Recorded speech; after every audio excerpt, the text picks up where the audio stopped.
സ്ഥിരം ലൈംഗിക കുറ്റവാളിയായി അറിയപ്പെടുന്ന കോൺഗ്രസ് നേതാവിൻ്റെ ചെയ്തികൾ കോൺഗ്രസ്സിലെ ഒരു ജീർണതയാണ് വെളിപ്പെടുന്നത്.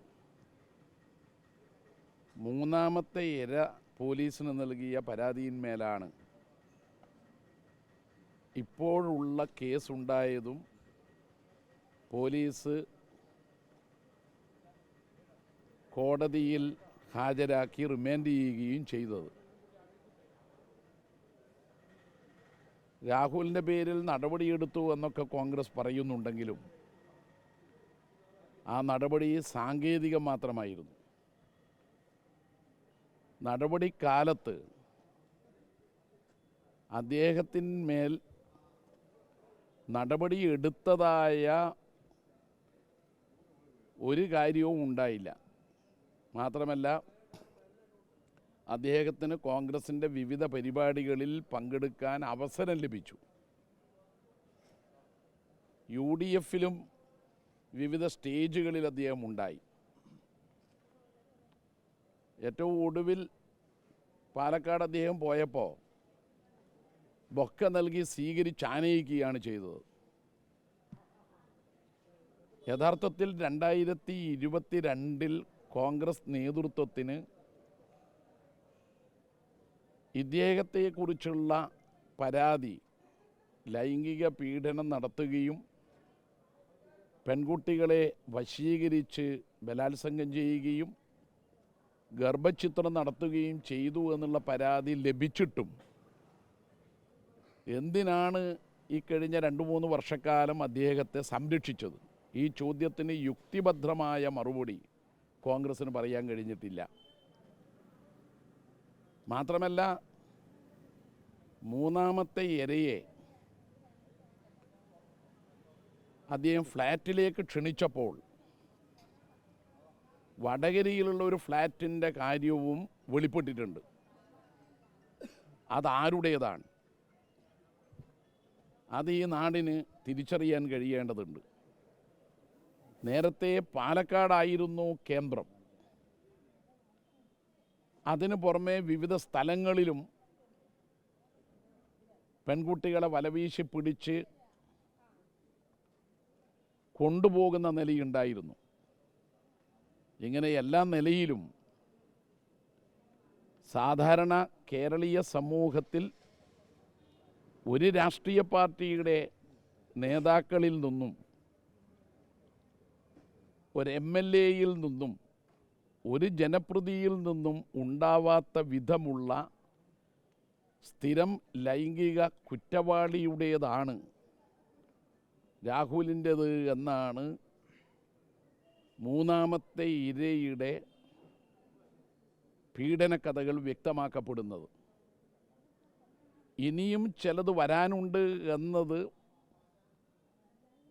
പല രീതിയിലും പുറത്തു വന്ന വിവരങ്ങൾ കാണാൻ കഴിയും. അതുകൊണ്ട് തന്നെ കോൺഗ്രസിൻ്റെ ഈ ജീർണ മുഖമാണ് വ്യക്തമാവുന്നത്. കോൺഗ്രസിൻ്റെ മറ്റൊരു മുഖമാണ് വഞ്ചനയുടെ മുഖം. അതാണ് പ്രളയകാലത്തും വയനാട് ഉരുൾപൊട്ടൽ കാലത്തും വീട് നഷ്ടപ്പെട്ടവർക്ക് വീട് നിർമ്മിച്ചു കൊടുക്കും എന്ന് പറഞ്ഞുകൊണ്ട് പണം പിരിച്ച് വീട് നിർമ്മിക്കാതെ വഞ്ചിച്ചതിൻ്റെ അനുഭവങ്ങൾ. വയനാട്ടിലാണെങ്കിൽ രാഹുൽ ഗാന്ധി 100 വീട് കൊടുക്കുമെന്ന് പ്രഖ്യാപിച്ചു. അത് 2024 ആഗസ്റ്റ് 2-നായിരുന്നു. ആഗസ്റ്റ് 3-ന് KPCC 100 വീട് നിർമ്മിച്ചു കൊടുക്കുമെന്ന് പ്രഖ്യാപിച്ചു. ആഗസ്റ്റ് 3-ന് തന്നെ ആ വർഷം യൂത്ത് കോൺഗ്രസ് 30 വീട് നിർമ്മിച്ചു കൊടുക്കുമെന്ന് പ്രഖ്യാപിച്ചു. പ്രഖ്യാപനം നടത്തിയാൽ ഇപ്പോൾ ജയിലിലാണ്. പക്ഷെ ഒരിടത്തു പോലും ഒരാൾക്കും വീട് നിർമ്മിച്ചു കൊടുത്തിട്ടില്ല. 30 സെക്കൻഡ് കൊണ്ട് 300 വീട് നിർമ്മിച്ചു കൊടുക്കുമെന്ന് പ്രതിപക്ഷ നേതാവിൻ്റെ വീരവാദമല്ലാതെ പ്രളയക്കെടുതിയിൽ വീട് നഷ്ടപ്പെട്ടവർക്ക് വീട് നിർമ്മിച്ചു കൊടുക്കാൻ വേണ്ടി അന്ന് കോൺഗ്രസ് അനുകൂല സർക്കാർ ജീവനക്കാരുടെ സംഘടനകളിൽ നിന്ന് പിരിച്ചെടുത്ത പണം ഉൾപ്പെടെ ഉപയോഗിച്ചുകൊണ്ട് ഒരു വീട് നിർമ്മിച്ചില്ല. ഇപ്പോൾ കോൺഗ്രസിൻ്റെ സാധാരണ പ്രവർത്തകർ തന്നെ ചോദിക്കുന്ന ചോദ്യമാണ്, വീട് എവിടെ? വയനാട്ടിലുണ്ടായ ഒരു അനുഭവം, KPCC നിർമ്മിച്ചു കൊടുക്കുന്ന വീട് കിട്ടുമെന്ന പ്രതീക്ഷയിൽ ഒരു കോൺഗ്രസ് പ്രവർത്തകൻ സർക്കാരിൻ്റെ വീട് വേണ്ടെന്ന് പറഞ്ഞു. പ്രത്യേകിച്ച് അതൊരു ടൗൺഷിപ്പിലാണ് വീട് എന്നതുകൊണ്ട് അദ്ദേഹം മറ്റൊരു സ്ഥലത്ത് വീട് വെക്കണമെന്ന് ആഗ്രഹിച്ചതുകൊണ്ട് KPCC പ്രഖ്യാപിച്ചിട്ടുള്ള വീട്ടിൽ തൻ്റെയും പേരുണ്ടാവും എന്ന് ആത്മാർത്ഥമായും ആഗ്രഹിച്ചതുകൊണ്ട് അദ്ദേഹം സർക്കാരിന് എഴുതി കൊടുത്തു, ടൗൺഷിപ്പിൽ വീട് വേണ്ട എന്ന്.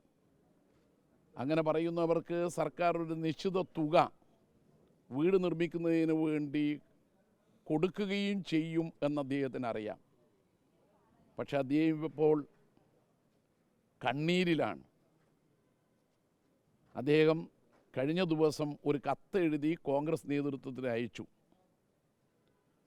നിങ്ങളുടെ വാക്ക് വിശ്വസിച്ച് സർക്കാർ പ്രഖ്യാപിച്ച ടൗൺഷിപ്പിൽ വീട് വേണ്ടെന്ന് പറഞ്ഞ ഞാൻ തെരുവിലായിരിക്കുകയാണ്. ഈ വഞ്ചനക്ക് കോൺഗ്രസിനെതിരെ കോൺഗ്രസ്സുകാർ തന്നെ രംഗത്തിറങ്ങി വയനാട്ടിൽ പ്രതിഷേധം ഉയർത്തിക്കൊണ്ടുവരികയാണ്. ഇന്നിപ്പോൾ മുഖ്യമന്ത്രിയുടെ നേതൃത്വത്തിൽ കേന്ദ്ര അവഗണനയ്ക്കെതിരെ അതിശക്തമായിട്ടുള്ള പ്രക്ഷോഭത്തിന് തിരുവനന്തപുരം രക്തസാക്ഷി മണ്ഡപത്തിൽ ജനപിന്തുണയോടെ സാക്ഷ്യം വഹിക്കുകയാണ്.